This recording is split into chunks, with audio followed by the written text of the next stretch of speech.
Chapter 7. Where Are We Now? It's no secret that a lot changed in journalism as a result of the pandemic. Interviews for stories were often conducted on Zoom or Skype. Sports commentators often broadcast games from the comforts of their couches as opposed to being on site at the games. And we had a different looking election than perhaps we've ever had. In today's fairly normal world, many of those things are still true. Virtual interviews are prevalent. Networks like ESPN often pivot to remote production for less popular sports like lacrosse, and election coverage is set to be very interesting in 2024. These changes all stem back to COVID, but perhaps the biggest challenge for journalists throughout the pandemic? Balancing their work with everything else going on. For CBS News' Scott MacFarlane, it's provided challenges to his job as a father. My kids were not only home for a long time, but I'd be lying if I said they weren't still feeling the impacts of it. It muted a lot of their development as it did most kids. They don't read or do math the way they would otherwise have done. They're good. They could be better. They were socially impacted. They have not recovered from that yet. As a dad, it's made life a lot harder. So as a professional, it's made life harder because that part of my world has gotten bigger and more challenging. The human side of things is one that has flown under the radar as life has changed during and since the pandemic. That's something both MacFarlane and WAER's John Smith want to emphasize. It's made their lives harder since. Those of us, who have kids, who now have to juggle much more special needs than we did before. Those who may have lost loved ones. It's harder to go to work, if you don't have your dad anymore, if you don't have your mom anymore. And I think it goes underreported, the lasting, resonating personal impacts on people who are still working their way through it. I lost my dad before COVID. Being a professional has never been harder than without him. And you tie that to COVID with lots of people who lost loved ones during that period of time. I wish that, people would remember that, we're humans too. And sometimes I think, that gets missed. Not maybe largely, but I don't know. Sometimes there's certain rhetoric out there, while you're putting positivity into what you do and you want to serve the public and be informative and make sure people are informed and you want to do the best job you can. I hope that people see the human side of us, as well. And, the intentions is just to report the news, fair and balanced and keep people informed. One of the fundamental aspects of life, connecting with other humans, took a drastic toll on everyone throughout the pandemic, including journalists. Virtual interviews were one of the many changes that remain. That has helped SiriusXM's Damon Amendolara maintain an entertaining show today.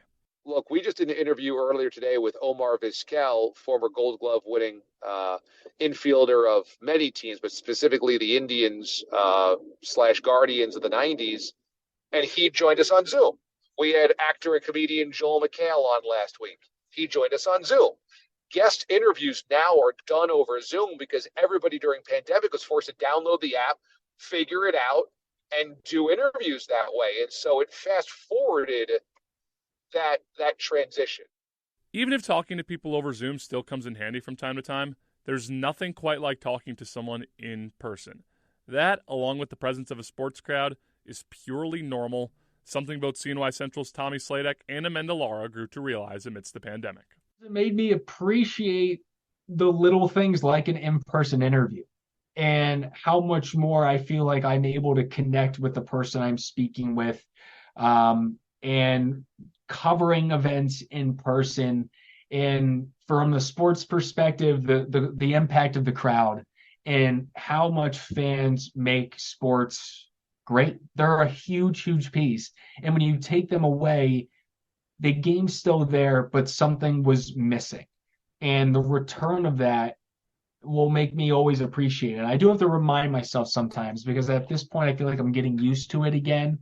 And I do have to remind myself of whether it's at the Dome, Highmark Stadium, watching an international soccer game. It's like, this is so big, and sports are the best, partially because of what the fans bring to the atmosphere. I have, this is still lingering, an appreciation of normalcy.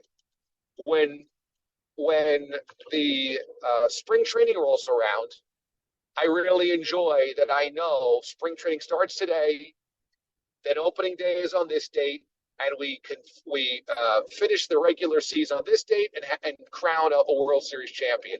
The completion of seasons, the fact that they're done in full stadiums, the fact that we crown a champion and they have a real parade. Those things we took for granted up until 2020 and 2021. And now we're back. Whether it's an in-person gathering, a graduation, or any other ceremony, it's no secret that the pandemic took a lot away from most everybody. But it also provided some unique opportunities for people to expand their horizons, and Amendolara got a chance to take on a home project he sought for a while. From a technological standpoint, it force-fed our media companies to recognize distance communication and work from home situations, which I'm very appreciative of. It's something that I always wanted to do, build out my own home studio, do talk shows from home studio, but couldn't ever get much push behind because, companies just were not doing that much. And so that fast forwarded everything. Since the pandemic, Amendolara has become a first-time father, making his new home studio even more practical. That's pretty cool. An entirely new career path stemming from COVID is really unique as well, and it's something McFarland is a little surprised hasn't been done more. January 6th dramatically transformed my career because for some reason, I'm not sure why, only a few people decided to make that a full-time application, covering the effects, the investigation of the prosecutions. And those of us who have had our services in demand. And I was able to utilize that and that expertise and that niche and that need to escalate my career quite a bit over the last few years. So it's an indirect impact of COVID, but not really, because COVID planted the seeds for a lot of the unrest in America. And news organizations grew. News organizations expanded their reach, and they were looking to hire, and they're looking to hire people who stood out during that period of time. Plenty of people stood out during the pandemic.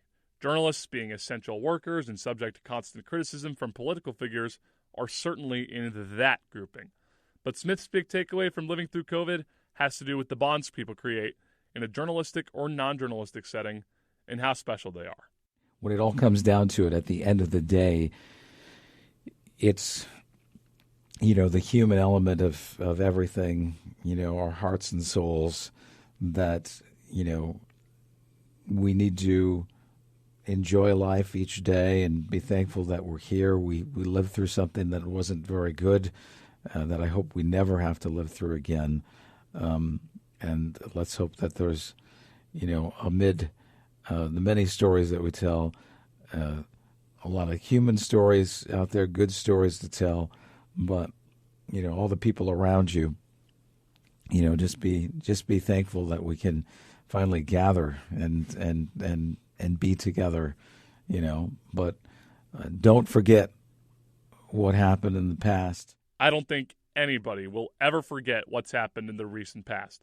If there's one thing to take away from everything you've heard here, it's that journalism, at its core, is built in the same fashion that everyday life is. Every day is a story for all of us. The people you interact with every day, close friends, colleagues, or someone new you meet for the first time on any given day, help bring the story of your day together. People need each other to properly function in the same way journalists need to tell stories to properly do their job.